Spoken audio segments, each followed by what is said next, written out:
Hello guys, welcome to the YouTube channel of IMA worth loving.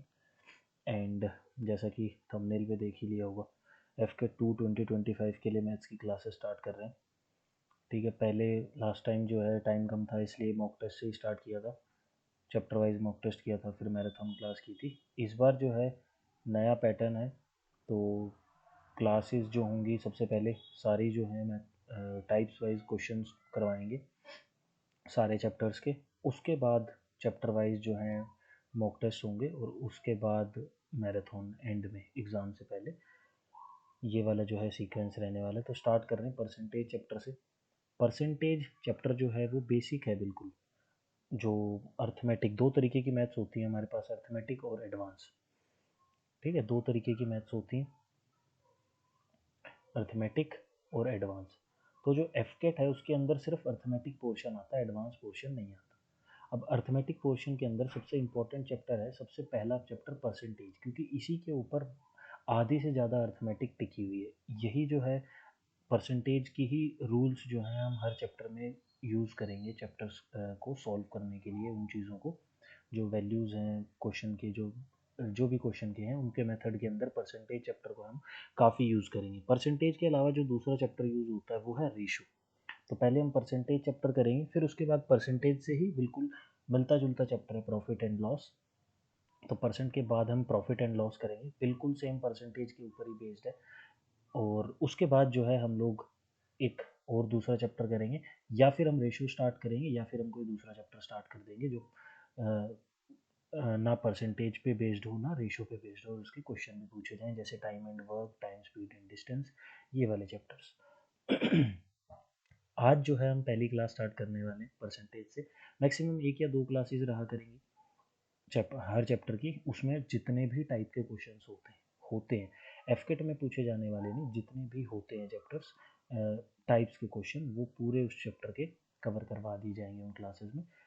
Max to max 3 classes होंगी, या फिर 2 classes में ही cover करवाने की कोशिश करूँगा। ज़्यादा क्वेश्चंस नहीं होंगे, सिर्फ हम लोग टाइप ऑफ क्वेश्चंस पे दो दो तीन तीन क्वेश्चन करेंगे, और उसके बाद आप लोग अपना कहीं पे भी किसी भी बुक से आप क्वेश्चंस लगा सकते हो। कोई भी डाउट हो तो हमारे टेलीग्राम ग्रुप पे भेज देना, वहाँ पे आपके डाउट्स सॉल्व कर देंगे। अब स्टार्ट करते हैं परसेंटेज से। देखो, परसेंटेज में सबसे पहले सीखने की चीज़ है ये टेबल। हमें मेनली ये चीज़ याद रखनी है कि 1/2 जो होता है वो 50% के इक्वल होता है। ठीक है, 1/3 जो होता है वो हमारा 33 1/3% या 33.33% के इक्वल होता है। इस टेबल को समझने से पहले ये चीज़ समझो कि हमारे पास परसेंटेज होता क्या। Percentage is basically 1/100। ठीक है, अगर किसी भी नंबर 5 को परसेंटेज बनाना है तो इसको 100 से मल्टीप्लाई करना होता है। और अगर 5% है, इसको परसेंटेज को रिमूव करना है तो 100 से डिवाइड करना। यानी अगर परसेंटेज लगाना है तो 100 से मल्टीप्लाई, और अगर परसेंटेज रिमूव करना है तो 100 से डिवाइड। अब कोई भी नंबर है, जैसे मैंने यहाँ लिख दिया 50। अब 50% है, मुझे इसका परसेंट रिमूव करना है, तो 50 डिवाइडेड बाय 100, दैट इज़ 1/2। या फिर मैंने यहाँ लिखा 1/2, मुझे परसेंटेज लगाना है तो मैंने 100 से मल्टीप्लाई कर दिया, दैट इज़ 50%। तो वही वो चीज़ बोल रहा है यहाँ टेबल में कि 1/2 जो होता है वो 50% के इक्वल होता है। 1/3 जो है वो हमारा 33 1/3% के इक्वल होता है। 1/4 जो है वो 25% के इक्वल होता है। 1/5 जो है वो 20% के इक्वल होता है। यानी हमें बेसिकली ये चीज़ याद रखनी है, जैसे हमारे क्वेश्चंस में आएगा 20%, तो हमें ये चीज़ पता होनी चाहिए कि वो बेसिकली 1/5 है। वो सीधा सीधा हमें पता होना चाहिए कि 20% इज़ 1/5। ठीक है, 25% इज़ 1/4। ये हमें फ्रैक्शंस जो हैं वो डायरेक्ट पता होनी चाहिए। नहीं भी अगर हमें फ्रैक्शंस पता है तो हम निकाल सकते हैं, जैसे कि मैंने यहाँ लिखा ये 16.66% या 16/2/3%। तो 16/2/3% को हम सिंपल सॉल्व कर सकते हैं। 16 3 कितना होता है 48 + 2 50, यानी 50/3%। और 50/3%, 50/3% हटाना है तो 100 से डिवाइड। 52 100, दैट इज़ 1/6, और वही 1/6 ही है। तो अगर नहीं याद होते तो भी कोई इशू नहीं है, एफकेट में सफिशिएंट टाइम होता है, हम निकाल भी सकते हैं। और जिसको याद हो जाते हैं वो ये चीज़ याद भी कर सकता है। ठीक है, सीधा सीधा याद कर लो, टाइम बचेगा। इसका स्क्रीनशॉट लेके प्रिंट आउट करवा लो या गूगल पे ये इमेज मिल जाएगी, वहाँ से निकाल के प्रिंट आउट करवा के अपने स्टडी टेबल पे लगा के डेली पढ़ लो। अब देखो परसेंटेज में क्या होता है, पहले होती है बेसिक कन्वर्जन के क्वेश्चंस, ठीक है, कि 1 किलोमीटर और is what percentage of 3 kilometre, ठीक है, या फिर कुछ भी वो चीज़ें दे देगा तुमको कि वो किसके इक्वल है। उसके बाद मोर एंड लेस के क्वेश्चन होते हैं कि जो है ए की इनकम जो है वो बी की इनकम से 50% लेस है, ठीक है, तो बी की इनकम जो है वो ए की इनकम से कितनी परसेंट ज़्यादा होगी। फिर आते हैं इनकम एक्सपेंडिचर सेविंग के क्वेश्चंस, ये इंपॉर्टेंट क्वेश्चंस होते हैं। पल्प के क्वेश्चन एक ही टाइप होता है पल्प का, वो क्वेश्चंस होते हैं। प्राइस कंजम्पशन एंड एक्सपेंडिचर, ये भी इंपॉर्टेंट है। बेस्ड ऑन मेंसुरेशन, ये बेसिकली ये इनकम एक्सपेंडिचर सेविंग और प्राइस कंजम्पशन एक्सपेंडिचर के ही मेथड पे बेस्ड है, अलग टाइप बना दिए।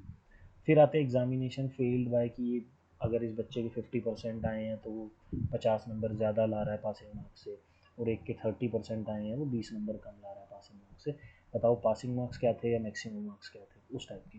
फिर आते हैं इलेक्शन के क्वेश्चन और लास्ट में पॉपुलेशन के क्वेश्चन। ये 9 टाइप के होते हैं हमारे परसेंटेज चैप्टर के अंदर, और यही जो है हम इस वीडियो में कवर करेंगे। अब देखो जैसे पहला क्वेश्चन है, 2/3 is what percentage of 1/3। 2/3 is what percentage of 1/3, यानी 2/3 जो है वो 1/3 का कितना परसेंट है, ये चीज़ हमसे पूछी। अब 2/3 जो है वो 1/3 का कितना परसेंट है, अगर ये क्वेश्चन नहीं समझ आता तो सिंपल ये चीज़ याद रखो कि जिसके साथ इज लिखा होता है वो न्यूमरेटर में आता है, और जिसके साथ ऑफ लिखा होता है वो डिनोमिनेटर में आता है, ठीक है। जैसे इज किसके साथ है, 2/3 के साथ, तो 2/3, और डिनोमिनेटर में कौन सा आएगा, 1/3, मल्टीप्लाई बाय 100, 3 से 3 कैंसिल आउट होगा, दैट इज 200%, यानी 2/3 जो है वो 1/3 का 200% है। आगे चलते, अगले क्वेश्चन में क्या पूछ रहा है, what percent of 3 day is 12 hours. 3 day is what percent of 3 day is 12 hour. अब ऑफ किसके साथ है, 3 डे के साथ, इज किसके साथ है, 12 आवर के साथ, यानी 12 आवर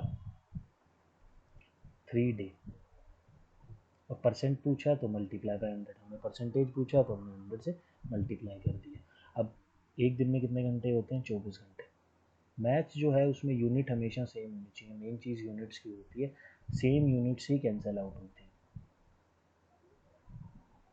आर से आर कैंसिल हो गया, 12 2 ज़ा 24, ठीक है, 2 50 ज़ा, तो वैल्यू कितनी आई, 50/3, और अभी हमने पढ़ा था 50/3 कितना होता है, 16 2/3%, ठीक है। आगे चलते हैं, अब देखो क्या बोल रहा है, if 35% of 60% of A is equal to 25% of 75% of B, then what is the ratio of A to B. यानी ए टू बी का रेशो पूछा है, या सिंपल सी बात बोलूँ तो ए अपॉन बी पूछा हुआ, ठीक है। रेशो का मतलब यही होता है, ए रेशो बी का मतलब होता है ए अपॉन बी।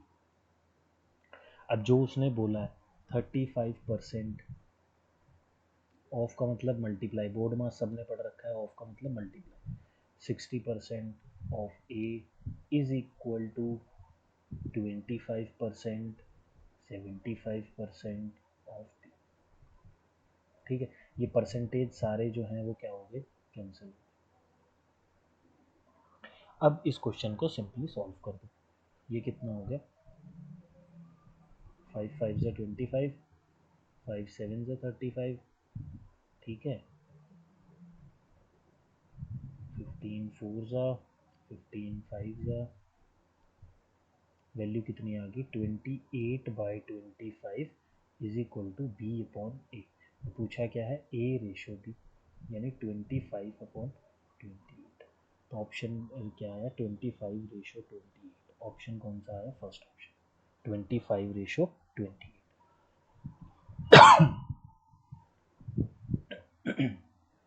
आगे चलते हैं, अगला क्वेश्चन क्या बोल रहा है, if 45% of 50% of a number is 27, यानी 45% ऑफ 50% ऑफ अ नंबर, कोई भी नंबर ए मान लो, वो क्या है, 27 है। 45/100, 50/100 multiply by A, is equal to 27।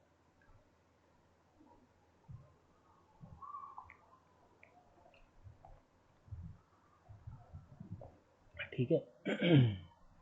ये क्या आया, 50 2 जा 100 हो गया, 5 9 जा 5 20 जा 9 3 जा 27, ए की वैल्यू कितनी आ गई 120। तो ऑप्शन नंबर 4। आगे चलते हैं। अब देखो क्वेश्चन नंबर 5 हमसे क्या बात कर रहा है, if 18 toys out of 75 toys are for boys, यानी टोटल टॉयज आर कितने हैं, टोटल हमारे पास टॉयज कितने हैं 75, जिसमें से बॉयज़ के लिए कितने हैं 18। अगर बॉयज़ के लिए 18 है तो बचे हुए जो हैं वो रेस्ट फॉर गर्ल्स हैं, तो गर्ल्स के लिए कितने बच गए हमारे 18 में से, ये जाएगा कितना आएगा 8 और 7 15 5 57।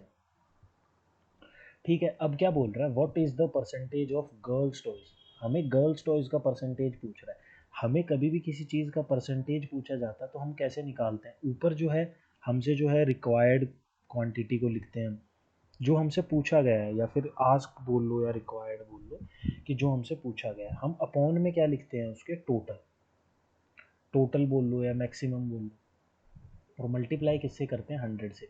हम स्कूल में सबसे आसान तरीका इन क्वेश्चंस को समझने का, हम स्कूल में परसेंटेज निकालते थे कि हमारे कितने परसेंटेज बने हैं, तो हमारे परसेंटेज हम कैसे निकालते थे, जितने हमारे मार्क्स आते थे, यानी marks obtain divided by maximum marks, और मल्टीप्लाई कर देते थे 100 से, तो हमारे परसेंटेज आ जाती थी।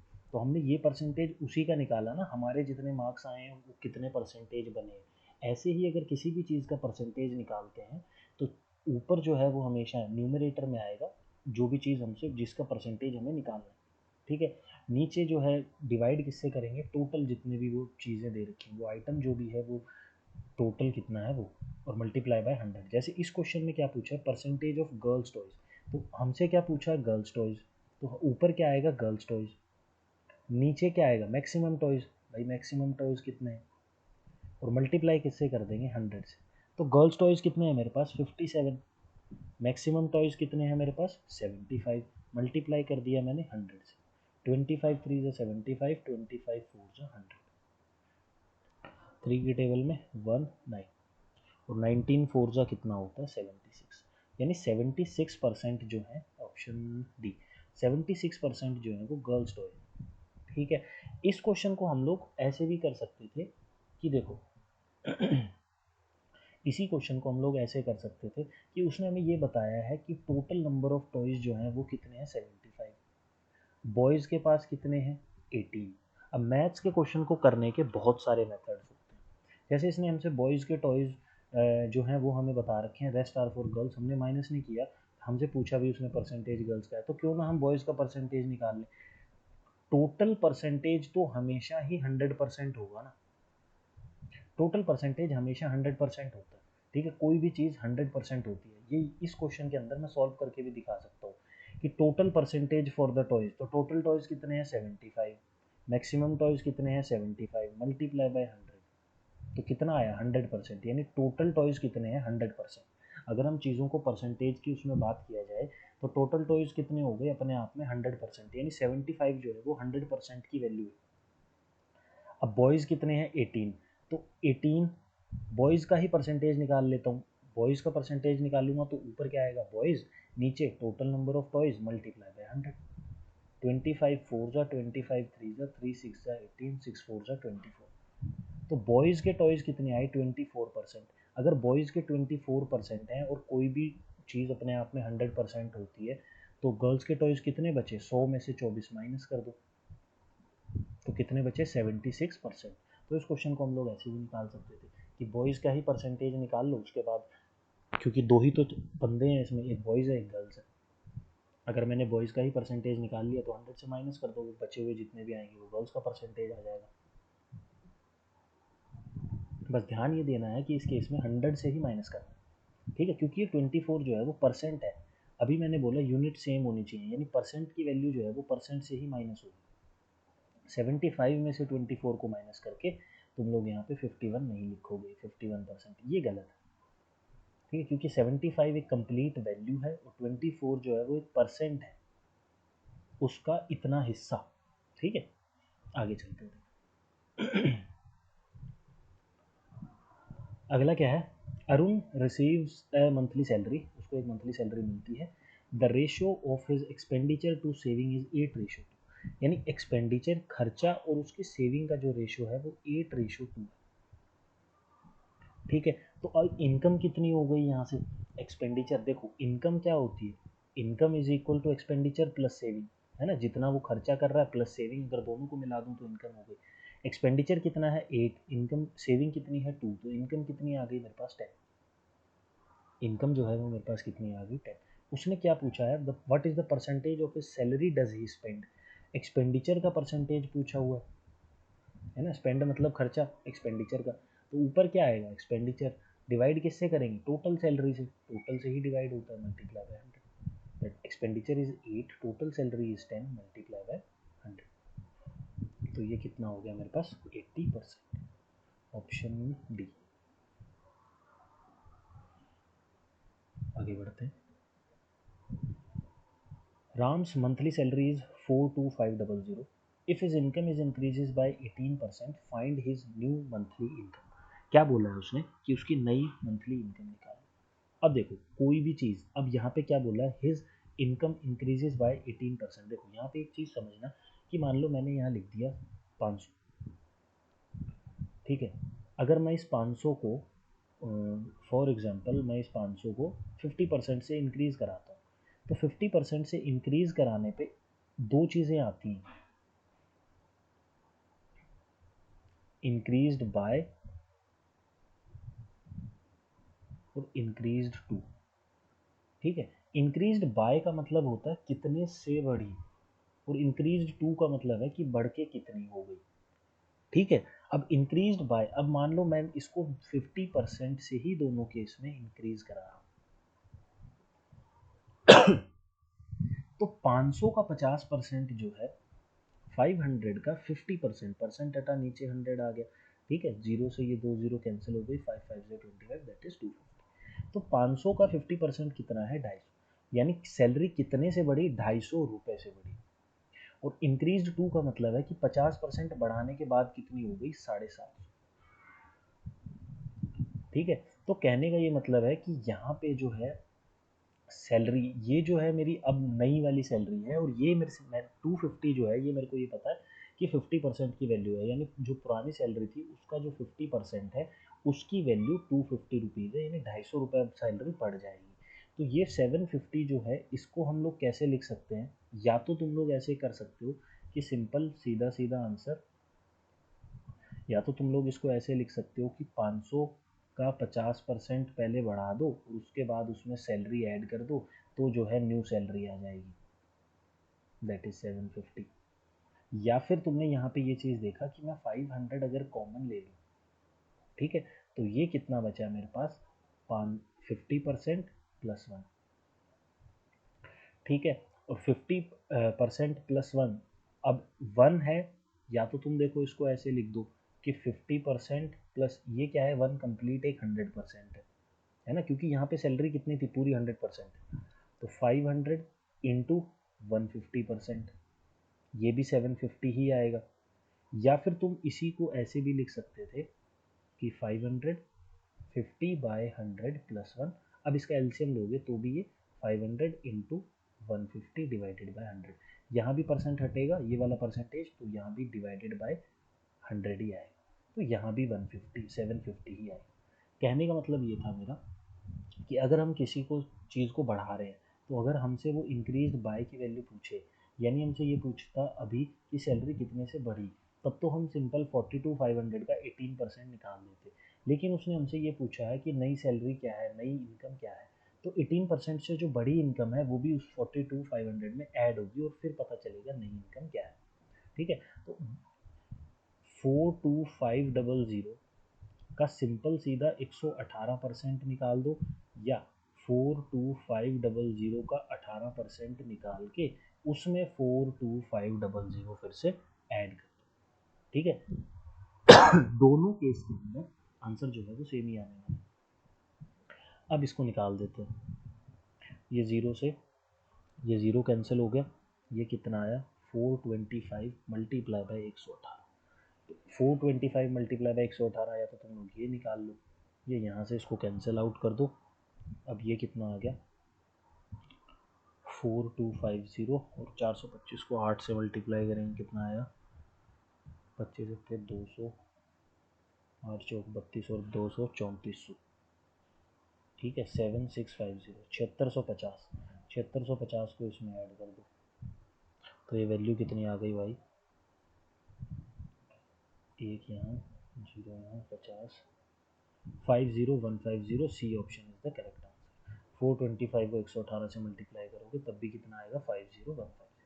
तो जैसे मर्जी कर लो, आंसर दोनों में सेम आने वाला है क्योंकि दोनों जो है वो एक ही चीज़ की बात कर। अब देखो if 30% of Ravi income is equal to 40% of Suresh income, यानी 30% परसेंट हटा दीजिए 100 ऑफ रवीज इनकम, रवि की इनकम आर मान ली मैंने, is equal to 40% of Suresh income. 100 से 100 कैंसिल, 0 से 0 कैंसिल, तो रवि बाय सुरेश की वैल्यू कितनी आई 4/3। अब अगली लाइन में वो चीज़ क्या बोल रहा है कि then 50% of Ravi income is equal to what percentage of Suresh income. तो एक बार के लिए मान लो, अब ये हमेशा याद रखना कि रवि अपॉन सुरेश अगर मैंने यहाँ 4/3 लिखा है तो ये इसकी सामने आर की वैल्यू 4 है और एस की वैल्यू 3 है। तो अगर मैं ऊपर नीचे 0 से मल्टीप्लाई भी कर दूँ तो भी फ़र्क नहीं पड़ेगा, क्योंकि मैंने ये इसलिए किया क्योंकि परसेंटेज जब हम लगाते हैं तो 100 का मल्टीपल कैंसिल हो जाता है परसेंटेज के साथ। तो देखो रवि की इनकम मैंने मान ली कितनी है 400 रुपये और सुरेश की इनकम मैंने मान ली 300 रुपये। ठीक है, अब क्या बोल रहा है देन 50% ऑफ रवि इनकम, तो 50% ऑफ रवि इनकम, रवि की इनकम यानी 400 का 50% कितना होता है 400 का 50% 200। बोल रहा है कि 200 जो है वो सुरेश की इनकम का कितना परसेंट है, ऑफ सुरेश इनकम, ऑफ लग रहा है सुरेश की इनकम के साथ तो सुरेश की इनकम भाई डिनोमिनेटर में रहेगी, इज लग रहा है रवि की इनकम के साथ तो रवि की इनकम जो है वो न्यूमिनेटर में रहेगी, और बोला है 50% ही रहनी चाहिए रवि की इनकम, तो मैंने ले ली 50% रवि की इनकम, मल्टीप्लाई कर दिया इसको 100 से, 2 0 से कैंसिल हो गया, ये आ गया 200/3 और 200/3 इज 66 2/3%। तो इसका आंसर आएगा 66 2/3%।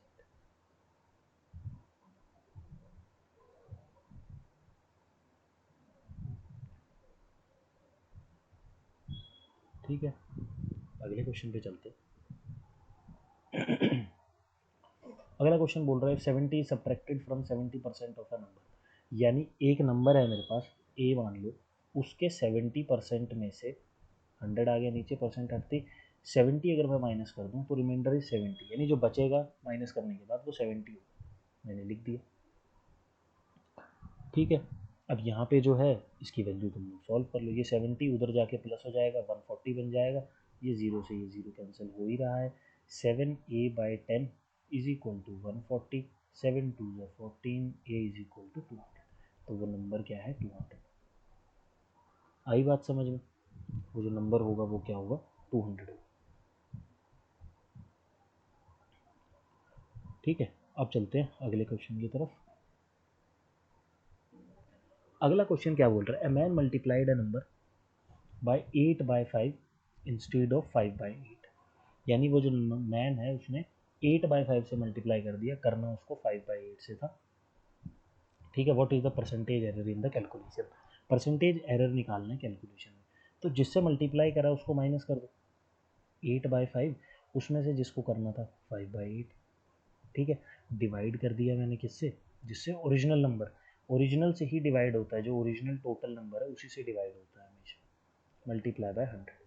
ये वैल्यू कितनी आ गई मेरे पास 64 - 25 डिवाइडेड बाय 40 × 5/8 मल्टीप्लाई बाय 100। ठीक है, यहाँ क्या बचा मेरे पास 39, 8 5 40, 5 5 25, 25 4 100, 39 × 4, 39 × 4 इज 6, 156%, तो वैल्यू कितनी आई 156%।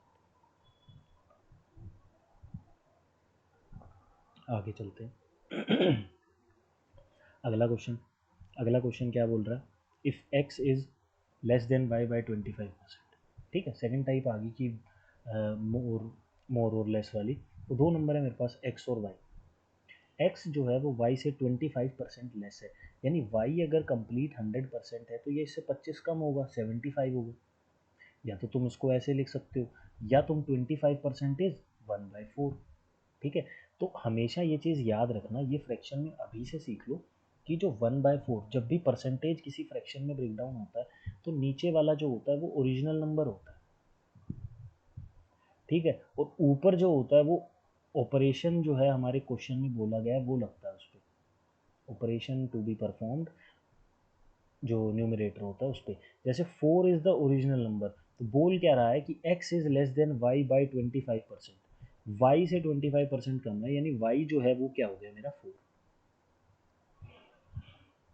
और ये ऊपर जो है वो y से 25%, ये 1 जो है वो 25% की वैल्यू होती है, यानी y से एक कम है x, क्योंकि ऊपर 1 है ना तो एक कम है, तो 4 माइनस 1 कितना हो गया 3।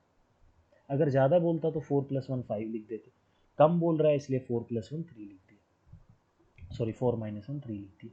यहाँ भी अगर तुम इसको कैंसिल आउट करोगे तो भी ये 3/3 रेशो 4 ही निकलने वाला है। अब क्या बोल रहा है, then y exceed x by, y जो है वो x से कितना ज़्यादा है। तो देखो y कितना ज़्यादा है भाई, एक ज़्यादा है। पूछा क्या है, एक ज़्यादा है किससे, x से, मल्टीप्लाई बाय 100/3 इज 33 1/3%। तो आंसर कितना आया, 33 1/3%। A income is 25% more than income of B, तो मैंने यहाँ लिख दिया ए और मैंने यहाँ लिख दिया बी। ए की इनकम बी की इनकम से 25% ज़्यादा है, तो अगर बी की इनकम 100 है तो ए की इनकम 125 है। ठीक है, कैंसिल आउट कर दो, 25 5 से 25 बोल रहा है। तो जो हमारा कौन है, income of B is how much percent less than income of A, B की इनकम ए से कितनी कम है। अब परसेंटेज किसका पूछा है, इनकम लेस इनकम का, कितनी कम इनकम है। तो ऊपर क्या आएगी, इनकम लेस, और नीचे क्या आएगी, ऑफ ए। ठीक है ना, of A, income of A multiply by 100। तो यहाँ क्या हो गया, इनकम लेस कितनी है, एक, किस ए की इनकम कितनी है 5 multiply by 100, 5 20 is 100, 20% is the answer. आया समझ, आगे चलते हैं। अगला क्वेश्चन क्या है, a number is increased by 25% then it is decreased by 16%। तो देखो एक नंबर है, उसको पहले इंक्रीज कर दिया 25% से और उसके बाद उसको डिक्रीज कर दिया 16% से। 25% क्या होता है मेरे पास, 1/4। ठीक है, 16% क्या होता है, 16/100 दैट इज 4/25। तो सबसे पहले एक नंबर जो है उसको इंक्रीज कर दिया 25% से, यानी एक नंबर क्या था 4, उसको बना क्या दिया 5। ठीक है, दूसरा जो है डिक्रीज किया उसके बाद उसको, यानी एक नंबर क्या था 25, उसको बना क्या दिया 21। ठीक है, आई बात समझ में, ये जो है हमारे पास दो चीज़ें की है उन्होंने। तो अब यहाँ पे क्या होगा कि पूछा है by what percentage is the resulting number less और more than the original number, original number से वो लेस है या ज़्यादा है, ये चीज़ पूछिए। तो पहला क्या हुआ, 5 बन गया 4 से, और उसके बाद क्या हुआ 21 बन गया 25 से। 5 5 जो 25, 5 4 जो 20, ये 21/20 जो है वो, और ये आ गई मेरे पास एक फ्रैक्शन। अब ये नीचे वाला क्या होता है, ओरिजिनल नंबर, और ये ऊपर वाला क्या होता है, जो नंबर जिसके ऊपर ऑपरेशन परफॉर्म करके बना, न्यू नंबर। तो कितना बढ़ा है, एक का इंक्रीमेंट हुआ है, ओरिजिनल नंबर नीचे आएगा 20 मल्टीप्लाई बाय 100, तो 25 जो 100 दैट इज 5%। अब ये 5% और नंबर क्या हो रहा है, इंक्रीज हो रहा है, तो option number C is the answer, कि इंक्रीज बाय 5%, 5% से जो है वो क्या हुआ है, इंक्रीज हुआ है नंबर। ये वाला क्वेश्चन जो है तुम लोग खुद करना, ट्राई इट योरसेल्फ।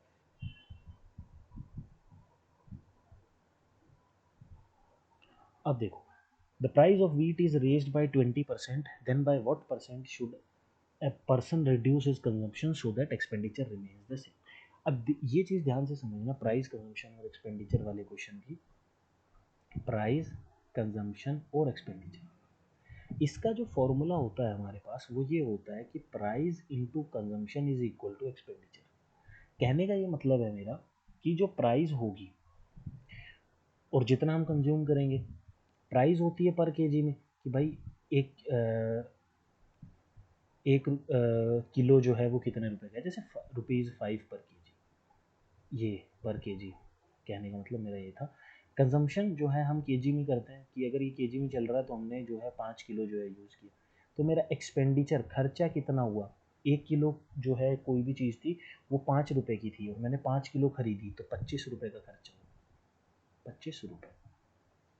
ठीक है, तो ये होता है प्राइस, कंजम्पशन एंड एक्सपेंडिचर। और परसेंटेज चैप्टर में हम लोग कोई भी चीज़, कोई भी जो हम मेथड अप्लाई करते हैं किसी भी क्वेश्चन के ऊपर, कोई भी हम काम करते हैं, तो साफ सीधी बात उसमें यही होती है कि हम लोग फॉर्मूले पे ही काम करते हैं। कोई शॉर्टकट ट्रिक्स नहीं होती मैथ्स में, फॉर्मूला ही होते हैं, बस हम कैलकुलेशन को पहले ही छोटी करके लिख देते हैं, इसलिए वो हमें ट्रिक लगती है। जैसे प्राइस, कंजम्पशन और एक्सपेंडिचर, यही 3 चीज़ें, मैंने तीनों चीज़ लिख दी। अब क्या बोल रहा है, price of wheat is raised by 20%। 20% क्या होती है भाई हमारी, 20% इज 1/5। ठीक है, 20% क्या है, 1/5। तो क्या बोल रहा है, price of wheat is raised by 20%। नीचे वाला ओरिजिनल, ऊपर operation to be perform. Original क्या था, यहाँ पे क्या आएगा, ओरिजिनल प्राइस, और यहाँ क्या आएगा, न्यू प्राइस। ठीक है, ओरिजिनल प्राइस इज ₹5। क्या हुआ है, इंक्रीज हुआ है, रेज्ड बाय, कितने से इंक्रीज हुआ, ऊपर क्या लिखा है, 1, 1 से इंक्रीज हुआ, यानी 5 से 6 बन चुका है। ठीक है, अगर इसको ऐसे भी लिखना चाहो तो तुम लोग ऐसे भी लिख सकते हो कि 100 से 120 हो गया, तो ये भी कैंसिल आउट होके क्या बनेगा, 5:6। तो प्राइस जो है वो मेरी क्या हो गई, 5:6। ठीक है, अब उसके बाद वो क्या बोल रहा है कि कंजम्पशन को कितना कम किया जाए कि एक्सपेंडिचर सेम रहे। एक्सपेंडिचर सेम होने का मतलब है कि भाई पहले जितना खर्चा हो रहा था, मान लो पहले एक एग्जांपल ले लो कि ₹X का खर्चा हो रहा था, तो अब भी ₹X का ही खर्चा होना चाहिए, यानी कैंसिल आउट होके ये क्या आया, 1:1, यानी पहले का और अब का एक्सपेंडिचर सेम रहना चाहिए। तो एक्सपेंडिचर अगर सेम रहना चाहिए तो ये क्या हो गया, 1:1। अब जो है ये बीच वाली टर्म कि कंजम्पशन की जो खाली टर्म पड़ी है, ये हमें कैसे पता लगेगी कि यहाँ पे क्या है। तो जब भी ये चीज़ याद रखो कि जिस फॉर्मूले में प्लस करके चीज़ें आती हैं, जैसे मान लो अगर यही फॉर्मूला ऐसे होता P+C इज इक्वल टू ई, है ना, अगर ये formula P+C is equal to E होता तो P की वैल्यू कितनी है, 5, ई की वैल्यू कितनी है, 1, हम लोग यहाँ से माइनस करते और C की वैल्यू यहाँ लिख देते। ठीक है, 5 - 1 4, नेगेटिव में आ रहा है मैं जानता हूँ, क्योंकि ये तो क्वेश्चन ही प्राइस इनटू कंजम्पशन वाला है ना, इसलिए ये वैल्यू नेगेटिव में आ रही है। अगर ये सही में फॉर्मूला P+C का होता तो वैल्यू पॉजिटिव में आती। तो क्या चीज़ है कि अगर फॉर्मूला प्लस वाला है, एडिशन वाला है या सब्ट्रैक्शन वाला है, तो ऑपरेशन भी एडिशन सब्ट्रैक्शन वाला ही लगेगा। लेकिन जब फॉर्मूला ही एडिशन सब्ट्रैक्शन वाला नहीं है, तो हम किस तरीके से पता लगाएंगे कि क्या वैल्यू चीज़ करनी है। तो जब भी फॉर्मूला मल्टीप्लाई वाला आ जाता है, यानी P मल्टीप्लाई बाय सी, अब P मल्टीप्लाई बाय सी हो, देखो 2 मल्टीप्लाई बाय 3 हो या 3 मल्टीप्लाई बाय 2, आना तो 6 ही है। तो कहने का ये मतलब है कि या तो प्राइस दिया हुआ हो, जैसे यहाँ 5-6 दे रखा है और एक्सपेंडिचर दे रखा है 1-1, सी निकालना है। ठीक है, या फिर तुम्हें कंजम्पशन दिया हो, मान लो कंजम्पशन दी होती 5-6 और एक्सपेंडिचर दिया होता 1-1 और प्राइस निकालना है। देखो प्राइस और कंजम्पशन में से ही दो चीज़ें वो होंगी, क्योंकि इन दोनों का ही जो प्रोडक्ट है वो ई निकल के आता है। तो ई तो हमेशा ही अपनी पोजीशन पे रहेगा, यही दोनों अपनी पोजीशन चेंज करते रहेंगे। तो अगर मान लो कि कंजम्पशन तुमसे अभी पूछा गया है, तो ये वैल्यू कैसे निकालते हैं, ये जो 1 होता है, ठीक है, ये जो 1 होता है क्रॉस मल्टीप्लाई होता है इसके साथ, 1 मल्टीप्लाई बाई 6 यहाँ लिख दिया, और ये वाला जो 1 है ये मल्टीप्लाई होगा उस वाले के साथ, दूसरे वाले के साथ, ये वाला जो 1 है ये मल्टीप्लाई होगा इसके साथ, तो 1 मल्टीप्लाई बाई 5 यहाँ लिख दिया। तो हमारे पास कंजम्पशन क्या निकल के आई, 6 और 5। तो कंजम्पशन जो है वो कितनी रिड्यूस करनी चाहिए, 1 कम करनी चाहिए, 1। कंजम्पशन कितनी रिड्यूस करनी चाहिए, 1 रिड्यूस करनी चाहिए। ओरिजिनल कंजम्पशन इज 6, हमेशा ओरिजिनल से ही डिवाइड होगा, मल्टीप्लाई बाय 100। तो वैल्यू कितनी निकल के आई, 50/3। और 50/3 दैट इज कितना होता है भाई, 50/3 ये तो सभी को पता है, 16 2/3% या 16.6666%। ऑप्शन नहीं, हाँ सी, ऑप्शन नंबर सी 16.7%। तो देखो इस क्वेश्चन के अंदर हमने क्या चीज़ सीखा, इस क्वेश्चन के अंदर हमने ये चीज़ सीखी कि जब भी दो चीज़ों का मल्टीप्लिकेशन एक थर्ड प्रोडक्ट लेके आता है, ठीक है, तो या तो पी सी ई हो या सी पी ई हो। ई तो अपनी जगह सेम ही रहेगा क्योंकि वो प्रोडक्ट है इन दोनों का, ठीक है। तो हम जो है, हमें अगर मान लो प्राइस गिवन है तो हम प्राइस की वैल्यू ऊपर लिखेंगे, जो चीज़ हमें नहीं पता वो हम मिडल में लिख के क्रॉस मल्टीप्लाई मार देंगे और हम उसकी वैल्यू निकाल लेंगे, ठीक है। ई नहीं चेंज होगा, सी और पी ही हमेशा चेंज होंगे। कंजम्पशन दी होगी, प्राइस नहीं गिवन है तो प्राइस को बीच में लेके क्रॉस मल्टीप्लाई मार देना। अगर एक्सपेंडिचर नहीं गिवन है, ठीक है, एक्सपेंडिचर नहीं गिवन है तो प्राइस कंजम्पशन तीन वैल्यू है, दो तो देगा ही देगा। एक्सपेंडिचर नहीं गिवन है तब तो चाहे तुम पी सी लिखो या सी पी लिखो, वैल्यू जो है निकल के कैसे आएगी, ये दोनों आपस में मल्टीप्लाई होकर ये वैल्यू देगा और ये दोनों आपस में मल्टीप्लाई होकर ये वैल्यू देगा। रेशो निकाल के जो भी कम ज़्यादा जो भी पूछा हो वो चीज़ करना, ठीक है। और अगर पी और सी में से एक चीज़ गिवन है और एक्सपेंडिचर गिवन है तो जो नहीं गिवन है उसको मिडल में रख के क्रॉस मल्टीप्लाई करना, ठीक है। ये इस तरीके से सॉल्व कर दो। आगे बढ़ जाते हैं। देखो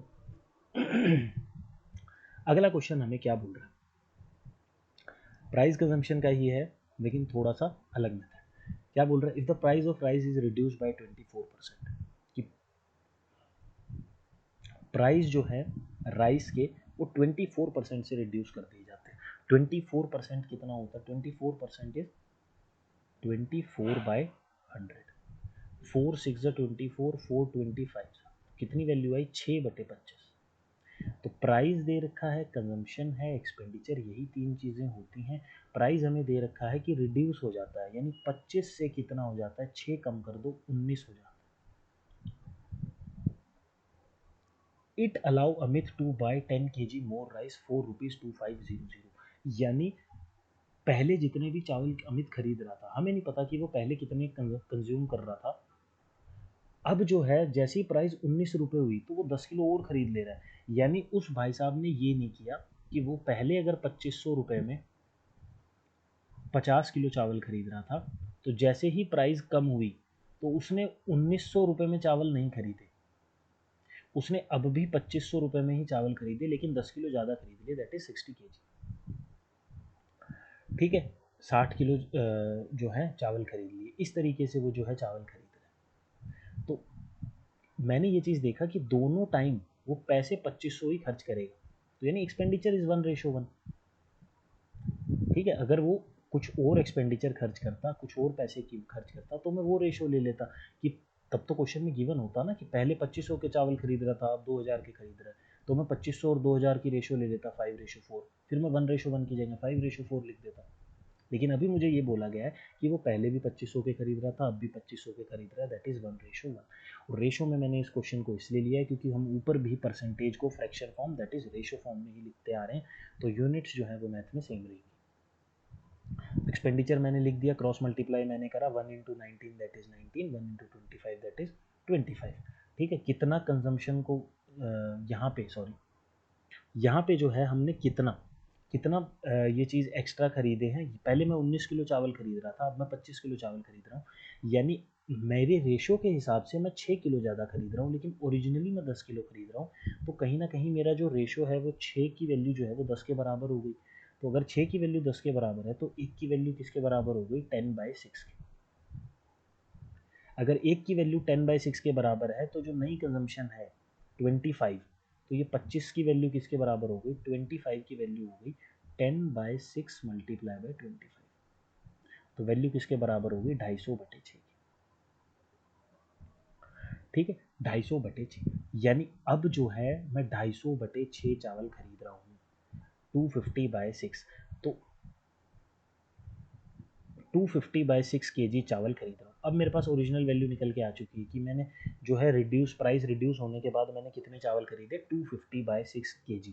पूछा क्या है, वो तो देखा ही नहीं, रिड्यूस्ड रेट ऑफ राइस पर केजी, रिड्यूस रेट पूछा है। तो देखो ₹2500 के टोटल खरीद रहा था, 1 किलो के निकालने हैं, तो 2500 डिवाइडेड बाय 250 मल्टीप्लाई बाय 6, ये इतना खरीद रहा हूँ ना, 250/6।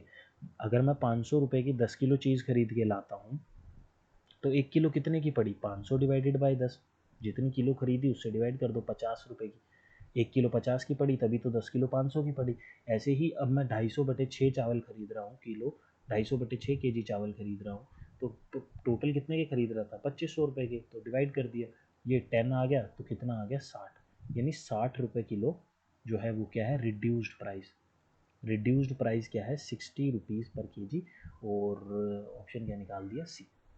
अब यहीं पे अगर वो तुमसे ये पूछ लेता कि ओरिजिनल क्या था, तो देखो हम कितना ज़्यादा खरीद रहे हैं, 6 ज़्यादा खरीद रहे हैं हम, लेकिन क्वेश्चन के हिसाब से 10 ज़्यादा खरीद रहे थे, तो 6 की वैल्यू जो है वो 10 दे रखी है, 1 की वैल्यू 10/6 दे रखी है। ओरिजिनली हमने कितना कंज्यूम करा, 19 केजी, तो 19 की वैल्यू कितनी आ जाती, 10 इंटू 19/6, दैट इज़ 190/6। तो मैं पहले खरीद रहा था 190/6, ठीक है, और कितने खरीद रहा था, वही 2500 के, तो 2500 डिवाइडेड बाई 190 मल्टीप्लाई बाई 6, ठीक है, तो इसकी वैल्यू जो है वो ये आ जाती है, ठीक है, तो ये ओरिजिनल प्राइस आ जाती है यहाँ से आंसर निकाल के। और अगर हम क्या कहते हैं, न्यू प्राइस उसने पूछा है, न्यू प्राइस इसीलिए पूछा है क्योंकि उसने 2500 250 का मल्टीपल बन रहा था, तो सीधा सीधा ही वैल्यू कैंसिल होकर आंसर आ रहा है, ठीक है। ये क्वेश्चन नंबर 16 था। अब चलते हैं अगले क्वेश्चन के ऊपर। अगला क्वेश्चन जो है वो हमको क्या बोल रहा है कि the price of rice is increased by 17%, Ramesh want to increase his expenditure by only 5%। 17% से इंक्रीज करना चाहता है। अब 17% का तो कोई फ्रैक्शन ही नहीं होता, तो 17/100 ही रहेगा ये। तो प्राइस, कंजम्पशन और एक्सपेंडिचर, प्राइस 100 से 117 हो गया, है ना, क्योंकि 17% इज 17/100, कैंसिल आउट होगा नहीं, तो पहले 100 था, अब बढ़ गया है तो 117 हो गया। एक्सपेंडिचर को सिर्फ 5% बढ़ाना चाहता है, यानी 100 से 105 ही करना चाहता है। मैंने क्रॉस मल्टीप्लाई करा, 105 इंटू 100, और यहाँ से क्रॉस मल्टीप्लाई करा, ये कितना आ गया, 100 इंटू 117, ठीक है। ये 100 से ये रेशो में 100 कैंसिल हो गया, कितना बचा यहाँ पे, 117 से 105, 117 से 105। तो कंजम्पशन को कितना डिक्रीज करा जाए भाई, 117 से 105 में 12, ठीक है, 12 डिक्रीज किया जाए, 117 पे किया जाए मल्टीप्लाई बाय 100, तो वैल्यू कितनी आ गई, 1200/117। यही इतना परसेंटेज जो है वो क्या किया जाए, डिक्रीज किया जाए। आगे चलते हैं। पेट्रोल प्राइस हाइक बाय 15%, 15% से बढ़ जाते हैं, by how much percent, consumption is reduce, expenditure remains the same, वही सेम चीज़ है, तुम लोग कर लोगे, ट्राई करना। Cost of rice is increase bye 25%, expenditure is decrease by 30%। इस क्वेश्चन में क्या दे रखा है, कुछ भी नहीं है। प्राइस जो है हमारा, प्राइस जो है हमारा 25% से क्या हो जाता है,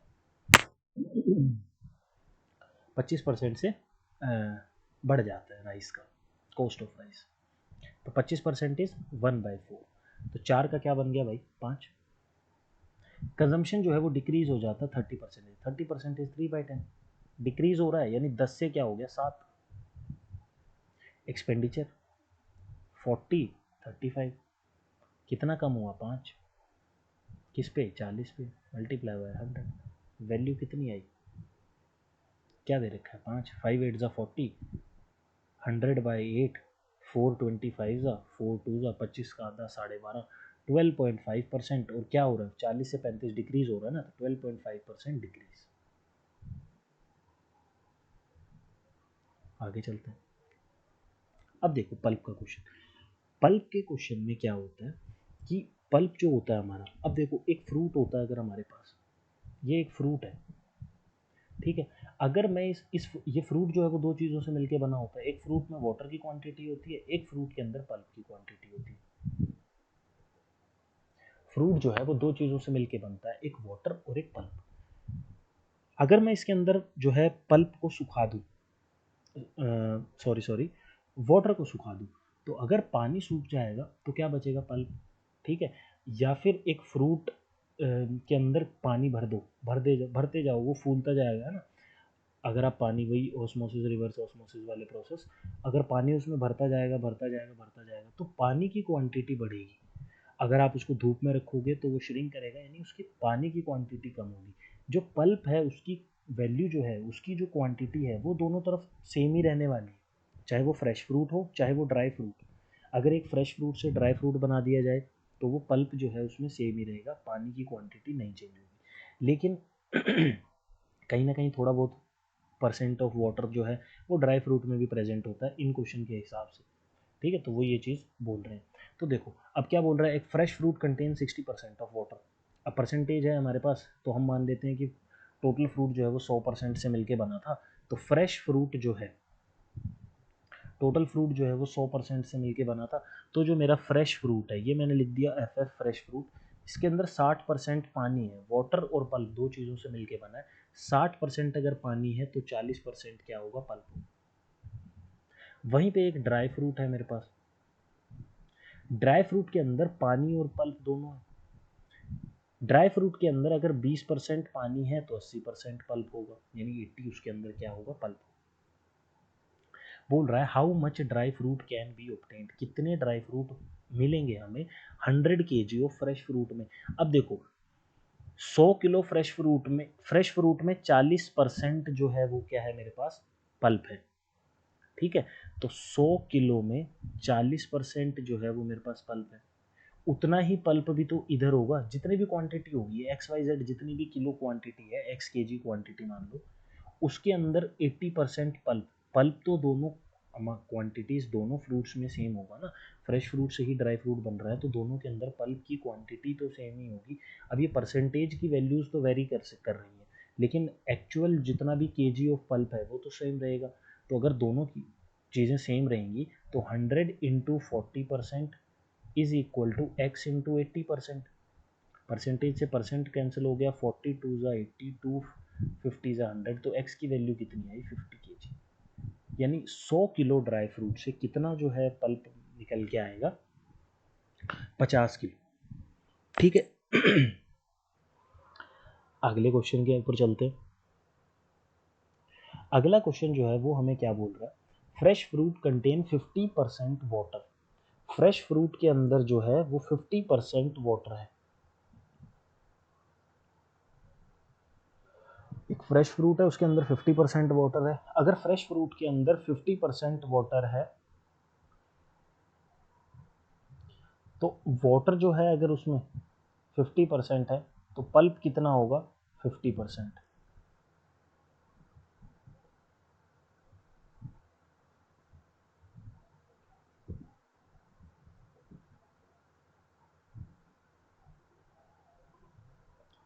ठीक है, अगर एक फ्रेश फ्रूट है उसके अंदर 50% वाटर है तो पल्प कितना होगा उसके अंदर, 50%। ऐसे ही एक ड्राई फ्रूट है जिसके अंदर 10% वाटर है तो इसके अंदर पल्प कितना होगा, 90%। ठीक है, बोल रहा है कितना ड्राई फ्रूट निकलेगा, 180 kg ऑफ फ्रेश फ्रूट से। अब 180 kg ऑफ फ्रेश फ्रूट है उसके अंदर पल्प कितना है, 50%। इज इक्वल टू, इक्वल तो होंगे वो दोनों, कितना KG, x KG dry fruit निकलेगा और उसके अंदर पल्प कितना होगा, 90%। ये कैंसिल हो गया, 90 टू ज़ा 180, 50 टू ज़ा 100, एक्स की वैल्यू कितनी आई, 100 kg।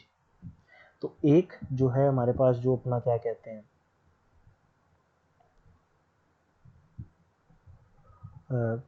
180 kg of fresh fruit से क्या निकलेगा, इतना पल्प निकल जाएगा, 100 kg। अगले क्वेश्चन पे चलते हैं। अगले क्वेश्चन में क्या बोल रहा है कि Anuj spend 75% of his income is increase by 20%। Anuj जो है वो अब इनकम एक्सपेंडिचर वाले क्वेश्चंस के ऊपर हम पहुंच चुके हैं। और ये चीज़ ध्यान रखो कि जैसे मान लो कि तुम्हें तुम्हारी मम्मी ने 100 रुपये दिए, जिसमें से तुमने 20 रुपये का कुछ सामान खरीद लिया। तो अगर 20 रुपये तुमने सामान खरीदा तो ये तुम्हारा एक्सपेंडिचर है, स्पेंड किए हैं तुमने, खर्चा किया है। ठीक है, तो तुम्हारे पास बचे कितने, 80 रुपये। ये तुम्हारी क्या है, सेविंग्स है। तो तुमने कैसे निकाला, इनकम में से एक्सपेंडिचर को माइनस करके सेविंग। तो इनकम में से अगर एक्सपेंडिचर को माइनस कर दूं तो सेविंग निकल के आ जाती है। या फिर मैं ऐसे भी लिख सकता हूं कि इनकम जो होता है वो एक्सपेंडिचर प्लस सेविंग को मिला के बनता है। या फिर मैं ऐसे भी लिख सकता हूं कि इनकम में से सेविंग को अगर मैं हटा दूं तो मेरे पास एक्सपेंडिचर निकल के आ जाता है। ठीक है, हम तीनों चीज़ों को कैसे भी लिख सकते हैं।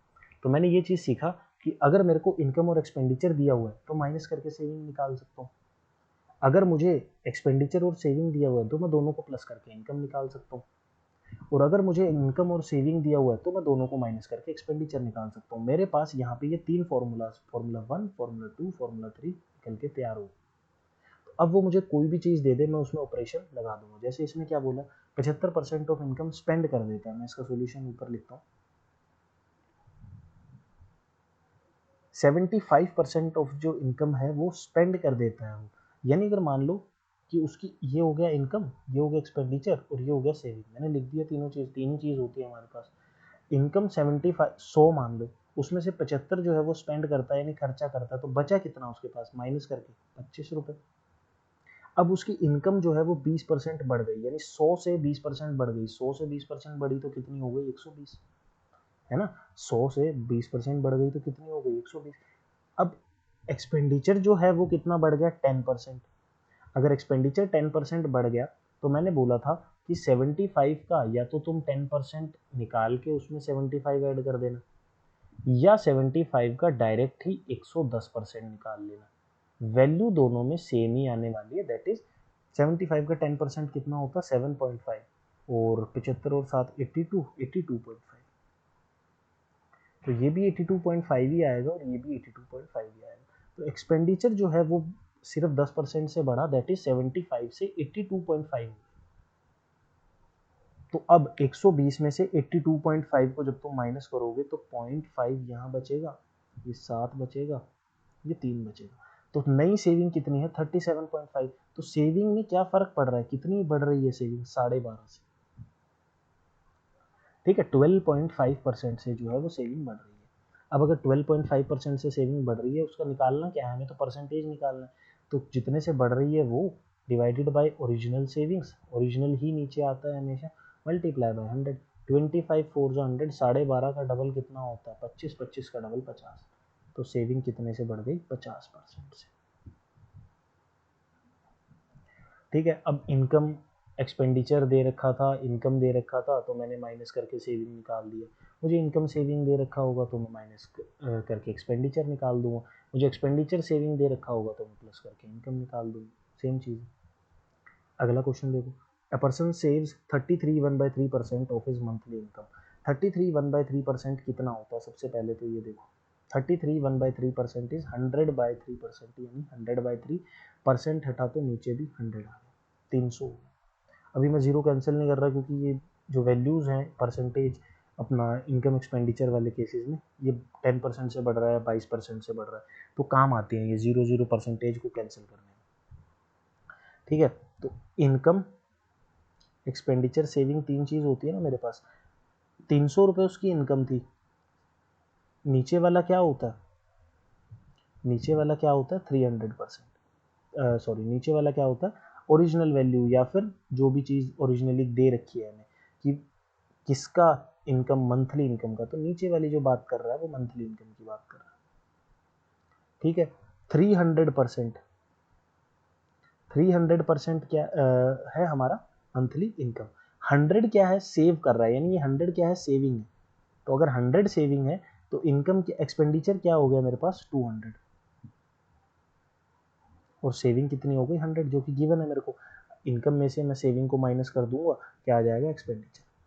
अब क्या बोल रहा है, if saving is increase bye 22%, अगर सेविंग 22% से बढ़ जाती है, यानी 100 का कितना हो गया, 122। एक्सपेंडिचर इंक्रीज बाय 10%, एक्सपेंडिचर जो है वो 10% से बढ़ता है, यानी 200 का 10% इज 20, तो कितना हो गया, 220।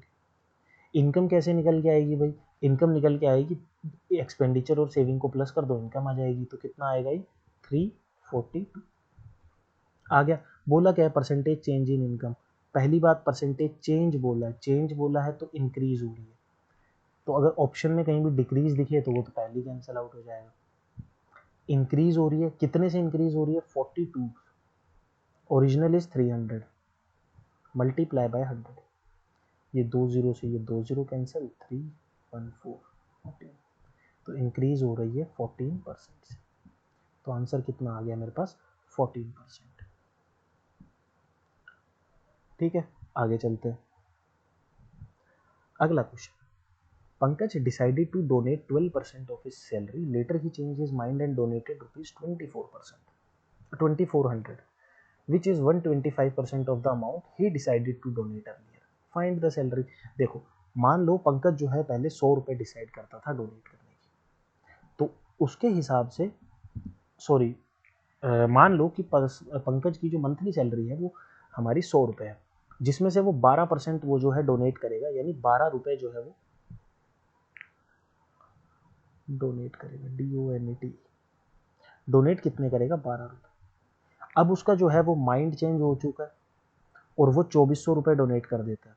अगर वो 2400 रुपये डोनेट करता है तो वो 125% है उस अमाउंट का जो उसने पहले सोचा था, यानी पहले कितना सोचा था, 12 रुपये, तो 12 रुपये का 125%, परसेंट हटा नीचे 100 आया, क्या है, 2400। आई बात समझ में? 12 2 ज़ा 24, 25 5 ज़ा 25 8 ज़ा 520, ठीक है। तो एक की वैल्यू कितनी आई, 160। अगर एक की वैल्यू 160 है तो हमें क्या निकालना है, सैलरी। सैलरी क्या है, 100। अगर एक की वैल्यू 160 है तो 100 की वैल्यू कितनी आ गई भाई, 16000, दैट इज 16000। आया क्वेश्चन समझ? देखो इस क्वेश्चन में क्या बोल रहा है वो, कि सैलरी निकालनी है पंकज की, और वो पंकज जो है ये सोचता है कि मैं 12% डोनेट कर दूंगा। तो मैंने मान लिया कि 100 रुपये जो है, 100 रुपये जो थी वो पंकज की ओरिजिनल सैलरी थी, ये मैंने मान लिया पंकज की सैलरी जो मैंने लेट किया। उसके बाद वो ये बोलता है कि 12% डोनेट करूंगा, तो 12 रुपये वो डोनेट करने का सोचता है, लेकिन बाद में वो कितने रुपए डोनेट कर देता है, 2400। और वो 2400 क्या होते हैं, 2400 इज 125%, ऑफ का मतलब मल्टीप्लाई, और amount he decided earlier, earlier is 12 rupees. तो मैंने जो चीज़ उसने बोली उसको मैथमेटिकल फॉर्म में लिख दिया। यहाँ से मैंने एक की वैल्यू निकाली, 160 निकल के आई, और अगर एक की वैल्यू 160 है तो मंथली सैलरी कितनी है, 100। तो 100 की वैल्यू कितनी आ गई, 160 मल्टीप्लाई बाय 100, दैट इज 16000। अगर यहीं पे वो ये चीज़ बोल देता कि बताओ उसने पहले कितना डोनेट करने का सोचा था, तो मैं एक की जगह पहले कितना सोचा था, 12 रुपये। तो अगर एक की वैल्यू 160 है तो 12 की वैल्यू कितनी निकल के आ जाती, 160 मल्टीप्लाई बाय 12। तो मैं यहाँ पे क्या करता, 160 को 12 से मल्टीप्लाई कर देता, और 160 16 इंटू 12 जो है वो हमारा 192 होता, यानी 192 और एक जीरो, तो 1920। पहले वो कितनी डिसाइड करी थी उसने डोनेट करने की, 1920। ठीक है, आगे चलते हैं। If 10% of income of A is equal to 15% of income of B is equal to 20% of C is income, अच्छा, if sum of their income is 7 8 इतना इतना, then what is B's income, B का income कितना होगा, वो चीज़ निकालनी है। Simple सी चीज़ है, देखो 10% ऑफ A's इनकम, यानी 10%, 10 multiply by A, 10% multiply by A is equal to 15% multiply by B is equal to 20% multiply by C। Percent से सारे परसेंट कैंसिल हो गए, ये 5 के टेबल में आ रहा है, that is 2A is equal to 3B is equal to 4C। ये चीज़ जो है हम लोग परसेंटेज चैप्टर में सॉल्व करेंगे कि जब इस तरीके से हो तो A ratio B ratio C कैसे लिखा जाए। ठीक है, A ratio B ratio C कैसे लिखते हैं कि जब यहाँ पे अगर हमें A की वैल्यू निकालनी है तो A की ना छोड़ के बाकी जो दो नंबर हैं उनको मल्टीप्लाई करते हैं, दैट इज 4 3 12। ठीक है, यहाँ पे जो है हमारा b की वैल्यू निकालनी है तो b को ना मल्टीप्लाई करके, b को छोड़ के बाकी दो नंबर 4 2 8। ठीक है, और c की वैल्यू निकालनी है तो c वाले नंबर को छोड़ के बाकी दोनों नंबर, दैट इज 3 2 6। ठीक है, 2 6 12, 2 4 8 और 2 3 6, तो रेशो कितनी आई, 6 रेशो 4 रेशो 3। ये जो है मेरे पास एक रेशो आ गई a ratio b ratio c की सैलरीज की। अब उसने क्या बोला है कि सम जो है वो 7800 के इक्वल है। मेरा रेशियो का सम कितना है, 6 4 10 3 13, 13 मेरे पास 13 आया है, उसने दिया है 7800, तो 13 की वैल्यू जो है वो कितनी दे रखी है, 7800। एक की वैल्यू कितनी आएगी, 13 6 78। अगर एक की वैल्यू 600 आ गई तो पूछा है बी की इनकम, तो बी की वैल्यू कितनी है, बी की वैल्यू है 4, तो 4 की वैल्यू कितनी आएगी, 6 चौके 24, तो बी की इनकम कितनी हो जाएगी, 2400, दैट इज ए ऑप्शन। अगर वो बोल देता ए की इनकम निकालो तो एक की वैल्यू 600 निकल के आई, तो 6 की वैल्यू कितनी आ जाती, 3600। अगर वो बोल देता सी की इनकम निकालो 3 की वैल्यू, तो 3 की वैल्यू कितनी आ जाएगी, 600 इंटू 3 दैट इज 1800। तो हम किसी की भी इनकम निकाल सकते थे। इसी क्वेश्चन से वो 3-4 तरीके के क्वेश्चन बना सकता है। देखो पहला क्वेश्चन उसने बनाया बी की इनकम, यानी वो ए की इनकम भी निकलवा सकता था तुमसे, वो बी की भी निकलवा सकता था, वो सी की भी निकलवा सकता था। वो तुमसे ए और बी की कंबाइंड इनकम भी पूछ सकता था, वो बी और सी की कंबाइंड भी पूछ सकता था, वो सी और ए की कंबाइंड भी पूछ सकता था।